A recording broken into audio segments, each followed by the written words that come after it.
그런데 거기에는 비과세가 있을 수 있거든. 그거는 빼줘야 돼. 비과세 근로소득. 그건 빼줘야 돼. 자, 비과세는 말 그대로 뭐냐? 과세를 안 하겠다는 거잖아. 그죠? 그러니까 회사로부터 돈을 받았는데 그 안에 비과세가 있으면 그거는 빼줘라. 자, 어떤 것들이 있는가 보겠습니다. 1번. 실비 변상적 급여돼 있죠. 밑줄 쫙 꺼놓고요. 기억에 일찍 숙직료. 뭐 밑줄 긋지 마세요. 그냥 그대로 보겠습니다. 그리고 기억에 보면은 저 뒤에 있죠. 밑줄 긋어요. 종업원의 소유 차량을 종업원이 직접 운전하여 밑줄 쭉 그으세요. 업무 수행에 이용하고 저 끝에 월 20만 원 이내의 자가운전 보조금. 거기다가 별표 딱 쳐놓으세요. 맨 끝에 자가운전 보조금 별표. 자, 설명합니다. 지금 여기서부터는 내가 밑줄 끄는 것만 꺼주세요. 그렇죠? 자, 먼저 실비 변상적이다. 이 말이 무슨 말이냐면 그대로 예를 들어서 이런 거죠. 내가 100만 원은 내가 특히 대표적인 게 일찍 숙직인데 요즘은 일찍 서고 숙직 쓰는 회사가 많이 없어졌습니다. 뭐 캡스라는 것 때문에. 캡스 있죠? 기계경비업 저것 때문에. 저게 없었을 때는 회사에 밤에는 지켜야 되고 그걸 숙직이라고 그러죠. 낮에도 토요일 오후에는 낮에 지키고 예전에 토요일은 12시까지 근무하고 이랬거든요. 12시 다 퇴근하면 낮에 지키는 게 일찍이라고 합니다. 근데 요즘도 숙직 일찍 서는 데 있습니다. 어디냐면은 버스 회사 있죠. 버스 회사 가면 종점에 가봤어? 버스 회사 종점 가면 담벼락이 없죠. 담벼락이 없는 이유가 차를 거기에 빽빽하게 대기 위해서는 담벼락이 없어요. 근데 담벼락이 없으니까 외부인들이 침입할 수 있죠. 그래서 버스 종점 이런 데 가면은 그 버스 회사죠. 그런 데 가면은 아직까지 일찍 서고 있는데 서는데 뭐 일찍 서면은 내가 몇 년 전에 물어보니까 뭐 4만 5천 정도 밤새도록 그러면 돈 적게 받는 거죠. 훨씬 적게 받는 거예요. 거진 딱 맞춰서 준다 이래 보는 거야. 그게 이제 실비 변상적이다는 거예요. 이건 우리 실비보험 이런 거 있잖아. 그죠? 실비보험 내가 아프다. 예전에는 내가 병원비가 예를 들어서 5만 원 들었다. 5만 원만 딱 들죠. 근데 요만은 5만 원도 안 주죠. 요즘은. 좀 더 적게 주잖아. 그러니까 딱 맞춰서 준다. 그죠? 그게 이제 실비다. 실비 변상적이다. 뜻입니다. 일찍 숙직 뭐 이런 것들이 있는데 근데 굉장히 중요한 게 아까 별표 쳤던 거 자가운전 보조금 이거는 외워둬야 돼. 아주 중요한 거. 내가 꼭 외워야 될 것 세 가지가 있습니다. 별표를 3개 쳐줄 거예요. 3개. 그 중에 한 가지입니다. 자가운전 보조금. 자가운전 보조금은 뭐냐? 아까는 밑줄도 꺼줬지만 본인 소유의 차량으로 회사 업무에 사용해야 됩니다. 그리고 회사로부터 요즘은 본인 소유의 차량들이 많으니까 그 차로 회사 업무 쓰는 거야. 그런데 그때 돈을 주고 이래버리면 회사 입장에서도 굉장히 귀찮거든. 야, 왔다 갔다 하는데 휘발유값 얼마냐? 뭐 3,560원 오는데 그 귀찮잖아. 근데 한 달에 20만 원 줘버려요. 한 달에 20만 원. 그게 자가운전 보조금입니다. 자, 그런데 조건이 있죠. 본인 소유의 차량이 돼야 돼. 만약에 본인 소유 차량이 아니야. 가족 이름의 차량이 안 돼. 본인 소유의 차량. 회사 업무에 사용해야 되고 만약에 우리 회사는 오면은 자가운전 보조금 뭐 일률적으로 돈 다 준다. 예를 들어서 20만 원 다 준다. 근데 나는 회사에 출근하고 밖에 업무 안 해. 출퇴근만 해. 그러면 안 돼. 그러면 그거는 받은 거는 과세가 돼. 지금 비과세에 대해서 공부를 하고 있습니다. 자, 그러니까 회사 업무에 사용해야 됩니다. 본인 소유의 차량으로 회사 업무에 사용해야 되고 그런데 그 회사 업무에 사용했는지 안 했는지 국가가 어떻게 알아? 그죠? 그냥 회사가 비과세 잡아주는 거죠. 자, 월 20만 원 이내 금액. 예를 들어서 30만 원 받았다. 30만 원 받았으면 20만 원까지는 비과세인데 초과된 10만 원은 과세 잡습니다. 자, 다른데 어떤 지역 가면은 그 지역에는 교통편이 굉장히 불편해. 그래가지고 그 동네 가면은 자가운전 보조금을 대부분 50만 원 줘버립니다. 왜? 차 있으면 차 가져오라. 출퇴근해라. 자, 자가운전 보조금. 자, 그런데 여기서 한 가지 또 더 알아야 될 것은 뭐냐? 알아둬야 될 것은 유류대를 받으면 과세가 됩니다. 기름값을 따로 받았다? 과세. 다시 정리합니다. 본인 소유의 차량으로 회사 업무에 사용해야 되고 유류대 받으면 과세. 기름값이죠. 기름값 받으면 과세가 되는 겁니다. 월 20만 원까지 비과세. 자가운전 보조금. 중요한 겁니다. 자, 그 다음 2연. 2연의 교육기관과 이에 준하는 학교와 교원 특정 연구기관 웃자고 저자고 월 20만 원 이내 연구 보조비 돼 있죠. 이게 최근에 한번 출제되었습니다. 연구 보조비 20만 원 비과세. 밑줄만 끊어놓고요. 별표는 치지 마세요. 최근에 한번 나왔습니다. 시험에 이래 나오거든. 다음 중 비과세 근로소득이 아닌 것은 이런 식으로. 그 중에 가장 중요한 자가운전 보조금 했고요. 미연 요거 최근에 한번 나왔었습니다. 그 다음에 D급 보세요. 취재수당 20만 원까지 비과세. 리얼 선원법에 의한 선원들이 받는 월 20만 원까지의 선선수당. 미연 군인이 받는 각종 위험수당, 경찰 공무원, 소방 공무원이 받는 함정근무, 항공수당, 화재 진화수당. 예. 함정근무 그죠? 배 타는 거죠? 위험하죠? 예, 항공기 역시 위험합니다. 화재 진화 119 수당 비과세 됩니다. 당연히 비과세 잡아줘야 되죠. 그 다음 비업에 월 20만 원까지의 벽지수당. 벽지수당은 자기 혼자서 저 산꼭대기에 산다든지 그런 거 있죠. 저 산에 가면은 마을이 있다든지 또는 저 섬에 가면은 뭐 마을이 있는데 몇 가구 안 산다든지 그런데 전기 쓰죠. 그죠? 그러면 이제 뭐야? 한전 직원들 그런 데 가가지고 고장나면 잽싸게 고쳐주고 그런 정도 벽지수당입니다. 20만 원까지 비과세입니다. 제복, 제모, 재화, 작업복 이거 우리가 딱 그거 생각하면 되죠. 경찰 생각하면 되죠. 제복, 제모, 재화 다 돈으로 주죠. 맞춰 입으라고 돈으로 줍니다. 그런 거 20만 원까지는 비과세에 해당이 됩니다. 그다음에 시효세 수도권 외로 이전하는 우리가 보통 하는 얘기 세종시 있죠. 세종시가 전부 다 저 서울에 있던 그 공무원들 세종시를 다 내려왔죠. 그 공무원들한테 야 20만 원까지 지원 20만 원까지 지원해 주는데 20만 원까지는 비과세 잡아준다. 만약에 초과받았다. 어떻게? 20만 원까지는 비과세, 초과받은 것은 과세 되는 겁니다. 그 다음에 이형의 근로자가 천재지변, 기타 재해로 인해서 받은 금액 시 비과세. 그 다음에 지읒이 작년에 들어왔는데 종교활동비 요즘 이제 목사 있죠, 그죠? 신부 무조건 그 세금 안 냈죠. 근데 지금 뭐 잡아놨어? 비과세 잡아놨죠. 그죠? 이제 요 들어왔죠. 비과세로 비과세 들어왔습니다. 이건 좀 있으면 이 과세를 시작합니다.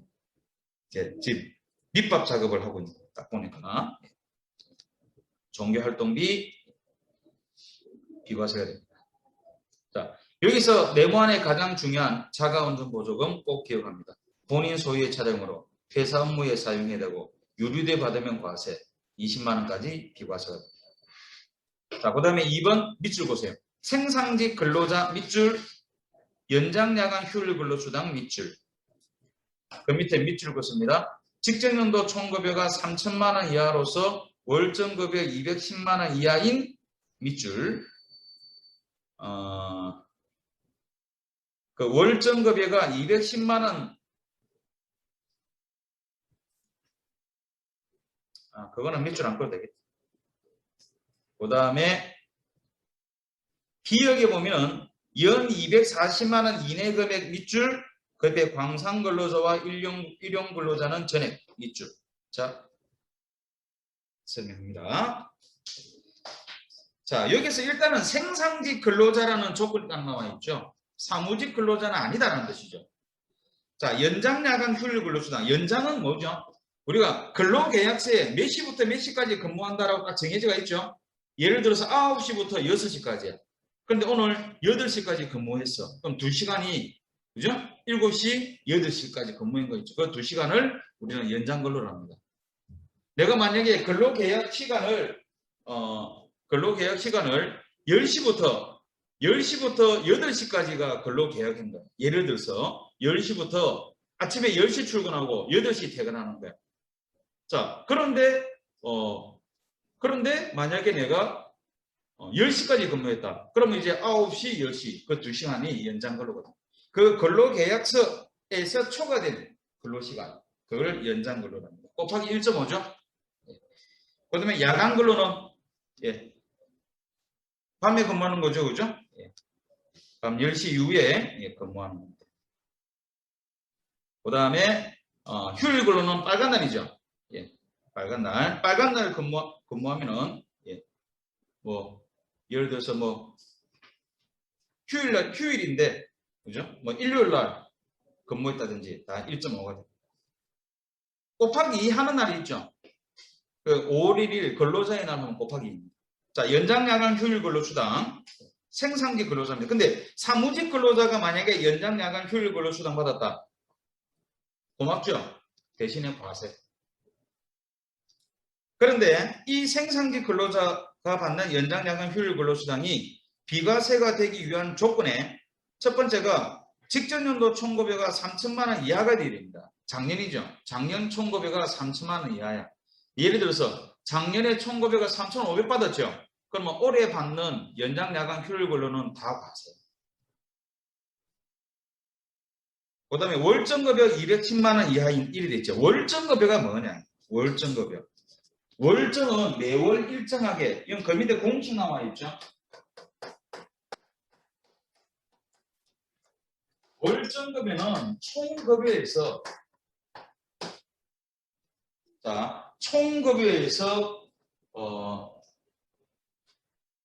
맨 처음에 배웠던 실비 변상적인 것 됩니다. 왜? 그럼 실비 변상적인 거는 그거 자가운전 보조금 회사로부터 20만 원 받은 거 차에 기름 넣고 회사 업무에 다 썼어. 그거에 넣으면 안 되죠. 그거는 비과세입니다. 그죠? 회사 업무를 위해서 차에 기름 넣어서 다 썼어. 그게 실비 변상이죠. 그거 빼고 그 다음에 상여금 빼고 총급여에 상여금 있으면 상여금 빼. 상여금은 월정금이 아니죠. 월 보너스는 어떻게 받죠? 뭐 보통 일반적으로 설 추석 때 그죠? 또는 2달에 한 번씩 또는 10달에 한 번씩 이렇게 받죠. 상해는. 그런데 상해를 나누기 12해서 매달 나눠봤죠. 그러면 생산직 근로자는 불리해집니다. 그렇죠? 그리고 나누기 12에서 나눠서 받으면 생산직 근로자는 왜? 월정급여가 커지겠죠. 월정급여가 210만 원 이하가 돼야 돼요. 직전연도 총급여가 3천만 원 이하가 돼야 돼요. 월정급여가 210만 원 이하가 돼요. 210만 원 이하가 돼야 되는데 상여를 나누기 12 해버리면 월정급여가 올라가죠. 그러면 생산직 근로자는 불리합니다. 사무직 근로자는 일하든 저라든 똑같아요. 어차피 과세예요. 그 다음에 연장 야간 휴일.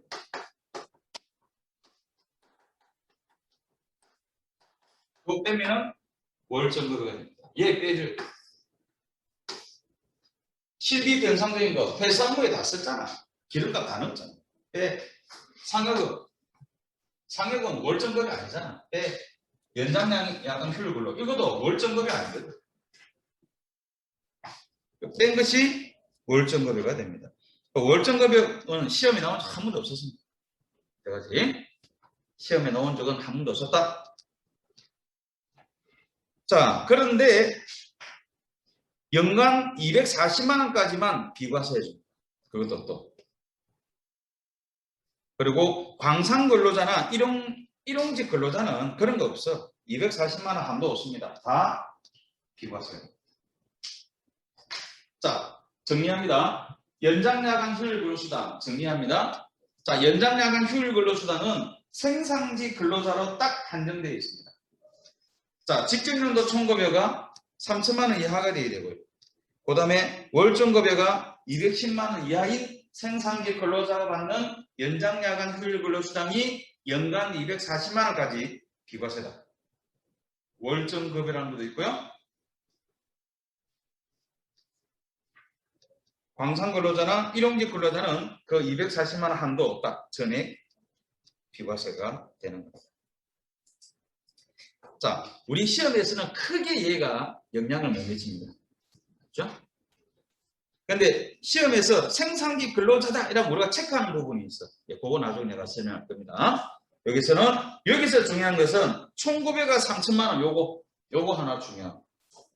총급여 3천만 원 이하가 돼야 된다. 그거 하나 중요합니다. 그다음 맨 밑에 근로자 본인의 학자금 받은 거 당연히 비과세입니다. 학자금 회사에서 야 이거 배워와 이거죠. 그겁니다. 그거 다 비과세가 됐고요. 244페이지. 자, 중요한 거 또 나왔습니다. 244페이지. 저 위에 식사 또는 식사대 밑줄 별표. 자, 이제 두 번째 별표 나왔죠? 그 밑에 월 10만 원 이하의 식사대 밑줄.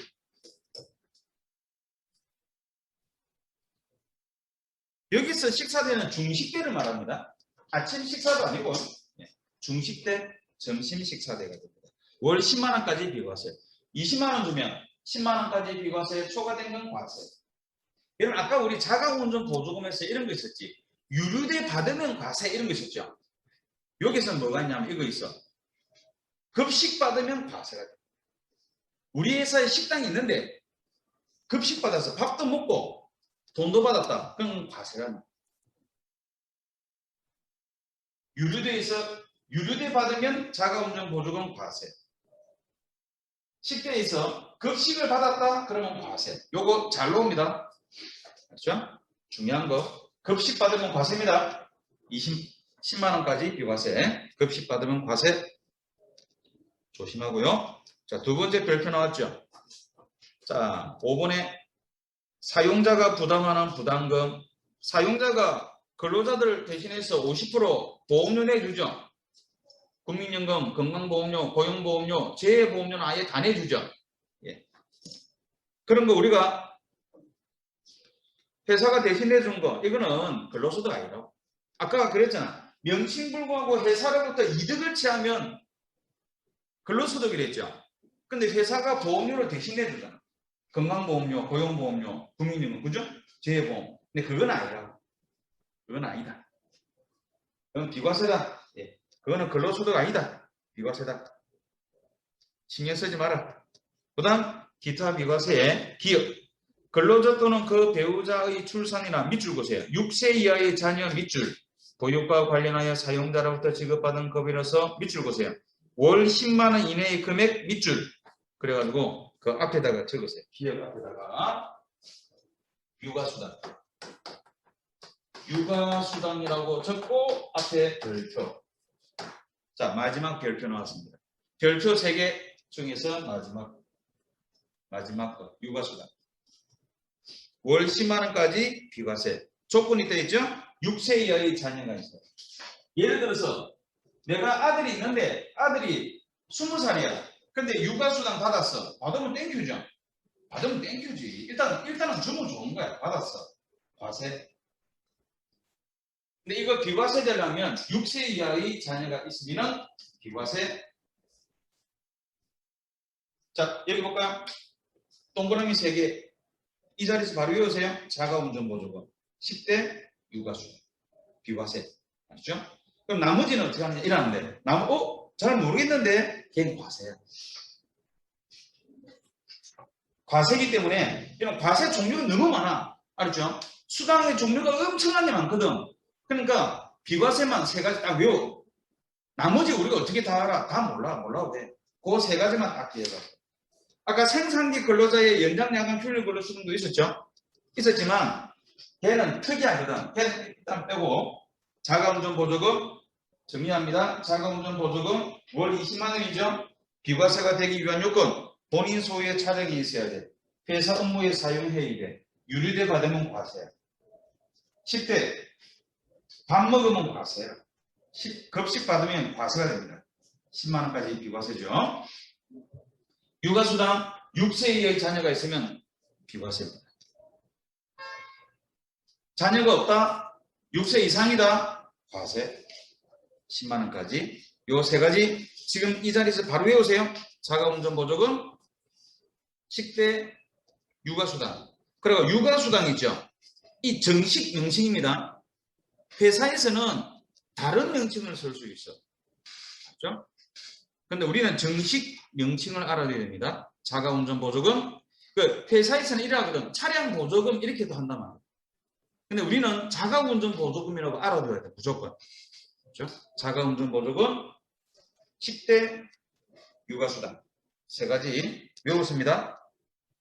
보다 나머지는 별로 안 중요합니다. 이연해 보세요.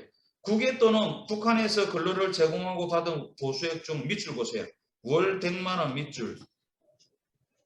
저 끝에 뭐 월 300만 원 밑줄. 그래가지고 저 니은 앞에다가 써보세요. 국외 근로수당.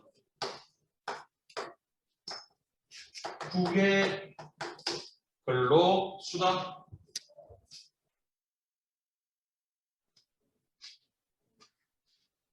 자, 국외 근로수당은 뭐냐? 역시 뭐 외국에서 근무하는 거. 국외 근로수당 세 가지가 있습니다. 100만 원짜리 있고 300만 원짜리 있어. 자, 100만 원짜리는 100만 원까지 비과세 해줄게.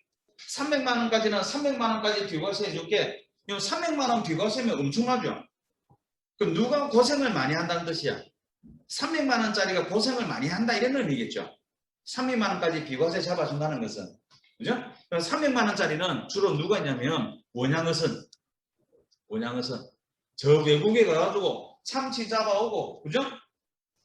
태평양 가서 참치 잡아오고 물고기 잡아오죠? 원양어선. 고생 많죠? 300만 원까지 비과세. 그 다음에 외항선박. 외항선박은 뭐냐? 컨테이너 이제 수출이죠, 수출. 컨테이너에 수출물 실어가지고 외국에 어떻게 갖다 줘? 배달하는 겁니다. 택배. 대로 택배하는 거예요. 그러니까 갔다 오면서 또 뭐, 또 실어오죠? 수입. 또 실어옵니다. 한국 오는데 몇 년 걸립니다. 고생 많죠? 300만 원까지 비과세. 그 다음에 국외 건설 노동자. 국외 건설. 자, 예를 들어서 우리나라 사람들이 저게 중동이죠. 이건 중동 지역에는 계속 전쟁이 나죠. 그죠? 건물 지어놓으면 폭격으로 때려 부고 막 그러죠. 그러면 누가 그 건물 지으러 갈 회사 없습니다. 건설회사. 외국 사람들은 그거 안 갑니다. 미쳐서 가게. 총 맞아 죽는데 톡톡 맞으면 한국 사람들은 갑니다. 돈 많이 준다면 무조건 가죠. 그리고 야간에도 일하죠. 대단합니다. 한국 사람들. 그러니까 중동 사람들이 우리나라 건설업자들을 많이 쓰죠. 그죠? 미사일 날라오도 막 도로 짓고 주니까 돈만 많이 주면. 그죠? 그러니까 그런 사람들 고생 많다. 300만 원까지. 옛날에 많이 갔죠. 옛날에 우리 때만 해도 내 나이 때만 해도 고등학교 졸업해가지고 중동으로 바로 갔습니다. 돈 벌러. 딱 내 앞 세대까지. 나는 안 갔지만. 자, 그 국외 근로수당. 그럼 100만 원짜리는 뭐냐면은 100만 원짜리는 그거 아까 여기 북한 있죠. 뒤끝에 보세요. 뒤끝에 자 고용보험법에 의해서 받은 밑줄 보세요. 실업급여, 육아휴직급여, 산전어휴가급여, 또 그 밑에 또 있죠. 육아휴직수당. 자, 그럼 육아에 관련된 거는 무조건 비과세. 이거 시험에서 별표는 치지 말고요. 육아에 관련된 거, 실업급여 당연히 비과세죠. 육아에 관련된 것은 비과세다. 그거 알아두고요. 그 다음 리얼의 장학금. 예. 장학금은 대학생이 근로를 대가로 지급받는 장학금. 그러니까 그거죠. 학교에서 그 근로 학생들 있죠. 예, 청소해주고 뭐 장학금 받고 비과세. 뭐 당연한 말이에요. 그 다음에 리얼에 뭐 어쩌고 저쩌고 뭐 되고. 자, 근로소득에서 비과세가 있으면 뺍니다. 맞죠? 청급여에서 비과세가 있으면 빼라. 거기서 중요한 것 세 가지 꼭 반드시 기억해야 될 것 세 가지가 있었습니다. 자가운전 보조금, 10대 육아수당. 그 세 가지는 반드시 기억합니다. 예.